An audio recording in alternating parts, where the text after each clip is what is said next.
தூய மாற்கு எழுதிய நற்செய்தியிலிருந்து வாசகம். அதிகாரம் 9 இறைவாக்கியங்கள் 41 தொடக்கம் 50 வரை. நீங்கள் கிறிஸ்துவை சார்ந்தவர்கள் என்பதால் உங்களுக்கு ஒரு கிண்ணம் தண்ணீர் கொடுப்பவர் கைமாறு பெறாமல் போகார் என உறுதியாக உங்களுக்கு சொல்லுகிறேன்.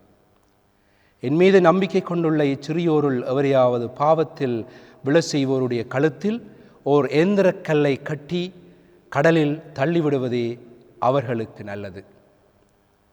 உங்கள் கை உங்களை பாவத்தில் விழச் செய்தால் அதை வெட்டிவிடுங்கள். நீங்கள் இரு கையர் உடையவராய் அணையாத நெருப்புள்ள நரகத்துக்குள் தள்ளப்படுவதை விட கை ஊனமுற்றவராய் நிலைவாழ்வில் புகுவது உங்களுக்கு நல்லது. உங்கள் கால் உங்களை பாவத்தில் விழச் செய்தால் அதை வெட்டிவிடுங்கள். நீங்கள் இரு காலுடையவராய் நரகத்தில் தள்ளப்படுவதை விட கால் ஊனமுற்றவராய் வாழ்வில் புகுவது உங்களுக்கு நல்லது. உங்கள் கண் உங்களை பாவத்தில் விழச் செய்தால் அதை பிடுங்கி எறிந்து விடுங்கள். நீங்கள் இரு கண்ணுடையவராய் நரகத்தில் தள்ளப்படுவதை விட ஒற்றை கண்ணராய் இறையாட்சிக்கு உட்படுவது உங்களுக்கு நல்லது.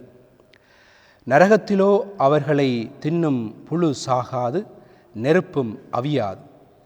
ஏனெனில் பலிப்பொருள் உப்பால் தூய்மையாக்கப்படுவது போல் ஒவ்வொருவரும் நெருப்பால் தூய்மையாக்கப்படுவர். உப்பு நல்லது, ஆனால் அது உவர்பற்று போனால் எதை கொண்டு அதை உவர்ப்புள்ளதாக்குவீர்கள்?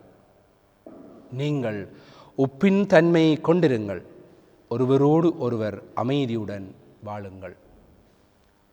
இது இயேசு கிறிஸ்துவின் நற்செய்தி. கிறிஸ்துவே உமக்கு புகழ். கிறிஸ்து இயேசுவிலே பிரியமான சகோதரங்களே, இந்த பகுதியை பார்க்கிற பொழுது பழைய ஏற்பாட்டு சட்டங்களுடைய சில கருத்துக்களை நாங்கள் பார்க்கிறோம். பாவத்தில் விழச் செய்பவர் பாவம் செய்பவரை விட பெரிய பாவி என்று சொல்லுவார்கள். பாவத்துக்கு விழச் செய்பவர், அதாவது பாவத்தில் விழச் செய்பவர் பாவம் செய்பவரை விட பெரிய பாவி, சோதனைக்கு தூண்டுபவர்கள். அதிலும் சிறுவர்களுக்கு துன்மாதிரியாக இருப்பவர்கள் பெரும் குற்றம் செய்தவர்கள். அவர்களுடைய கழுத்திலே பெரிய எந்திரக்கல்லை கட்டி ஆழ்கடலில் தள்ளுமாறு ஆண்டவர் சொல்லுகிறார். இன்று சிறுவர் துஷ்பிரயோகம், சிறுவர்களுக்கு எதிரான வன்கொடுமைகள் என்றெல்லாம் நாங்கள் பார்க்கிறோம். அதற்கு மாறாக சிறுவர் பாதுகாப்புரிமை, அவர்களுக்கான பாதுகாப்பை அளிப்பதற்கு முனைந்து கொண்டிருக்கிறது. இப்படியான ஒரு பின்னணியிலே இந்த நற்செய்தி பகுதியை பார்க்கிற பொழுது நிச்சயமாக தேவைப்படுகின்ற ஒரு சட்டமாக இருக்கும் என்று நாங்கள் நம்புகிறோம். இன்று இப்படியெல்லாம் பாவம் செய்பவனுக்கு, இப்படியெல்லாம் குற்றம் செய்பவனுக்கு வெறுமனே சிறை தண்டனை போதாது, அவனை சுட்டு கொல்ல வேண்டும், அவனுக்கு மரண தண்டனை வழங்க வேண்டும் என்று பலருடைய வாய்களிலே இருந்து வருவதை நாங்கள் பார்த்திருக்கிறோம்.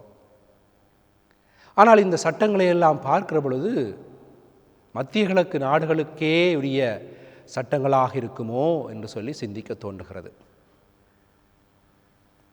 அவ்வளவு தூரத்திற்கு மிகவும் எச்சரிக்கை உள்ளதாகவும் பயமுறுத்துகின்ற சட்டமாகவும் இருக்கின்றது. இன்று எங்களுடைய சமூகத்திலே பலவிதமான பாவக்கட்டுக்கள், சிறுவர்களுக்கு எதிரானது மாத்திரமல்ல, இளையவர்களுக்கு எதிரானது, பல பாவச் செயல்கள் கட்டவிழ்த்து விடப்படுகின்றன. சமூக வலைத்தளங்களின் வளர்ச்சியும் அதனுடைய நவீன போக்கும் ஒரு பக்கத்திலே மனிதரை பல இலகுவான காரியங்களை செய்ய உந்துதலாக இருந்தாலும் பல பாவக்காரணங்களுக்கு உதவியாகவும் இருக்கிறது. இது நாங்கள் பார்க்கின்ற ஒரு செய்தி மிக விரைவாக கடத்தப்படுகிறது. அதே போல ஒரு தீச்செயலும் அதே வேகத்தோடு கடத்தப்படுகிறது. ஆகவே இந்த சமூக வலைத்தளங்கள் தான் காரணம் என்று சொல்லவில்லை, அதுவும் ஒரு காரணம்.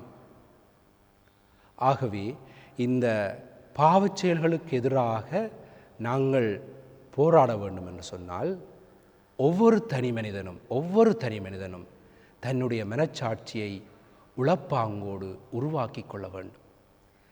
நல்ல மனச்சாட்சியை உருவாக்கி கொள்பவன் சிறிய சிறிய பிழைகள் செய்கிற பொழுதே அவன் திருந்தி விடுகிறான்.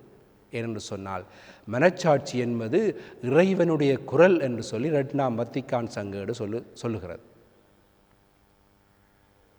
அந்த இறைவனுடைய குரலாக இருக்கின்ற மனச்சாட்சி ஒவ்வொரு சிறிய குற்றங்களுக்காக குத்துகிற பொழுது ஒரு நல்ல விதத்திலே மனச்சாட்சியை உருவாக்கி கொண்டவன், ஒழுங்குபடுத்தி கொண்டவன் திருந்துகிறான்.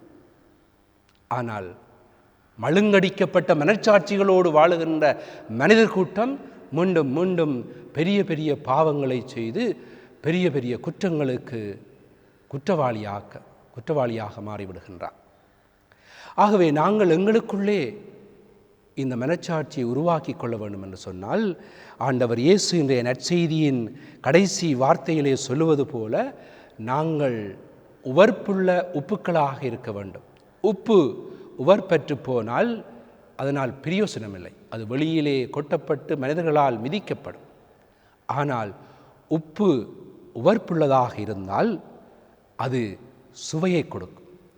சொல்லுவார்கள் உப்பில்லா பண்டம் குப்பையிலே என்று சொல்லி. ஏன்னு சொன்னால் உப்பு சுவையை கொடுக்கிறது. உப்பு சில நோய்களுக்கு, சில காயங்களுக்கு மருந்தாக இருக்கிறது. ஆகவே உப்பு நலமளிக்கிறது.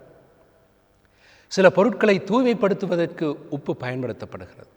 இப்படியாக உப்பினுடைய பண்புகளை நாங்கள் சொல்லிக்கொண்டே போகலாம்.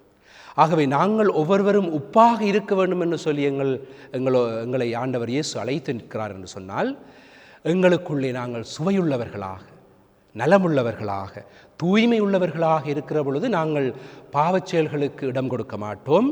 மற்றவர்கள் பாவம் செய்வதற்கும் உந்து சக்தியாக இருக்க மாட்டோம். நற்செய்தியின் தொடக்கத்திலே சொல்லுவது, பாவத்துக்கு தள்ளுபவன் பெரிய பாவம் செய்தவன். ஆகவே நாங்கள் ஒவ்வொருவரும் எங்களுடைய மனச்சாட்சியை நல்ல முறையிலே ஒழுங்குபடுத்தி அதை உருவாக்கி நாங்கள் உப்பாக, ஒளியாக இருக்கிற பொழுது, மற்றவர்களுக்கு ஒளியை கொடுப்பவர்களாக, மற்றவர்களுக்கு சுவையை கொடுப்பவர்களாக இருக்கிற பொழுது ஒருபோதும் தீச்செயலுக்கான காரணகர்த்தாக்களாக இருக்க மாட்டோம். மற்றவர்களை பாவத்தில் விழுத்துவதற்கான காரணகர்த்தாக்களாக இருக்க மாட்டோம். ஆகவே எங்களுடைய வாழ்விலே நாங்கள் ஒவ்வொருவரும் உப்புக்களாக, ஒளியாக இருக்க ஆண்டவரை பார்த்து மன்றாடுவோம். இயேசு என்கின்ற அந்த ஒளியை பின்பற்றி நாங்கள் ஒவ்வொருவரும் ஒளியாக மாறி, உப்பாக மாறி மற்றவர்களுக்கு சுவை கொடுப்போம், நலன் கொடுப்போம், தூய்மை கொடுப்போம். ஆமேன்.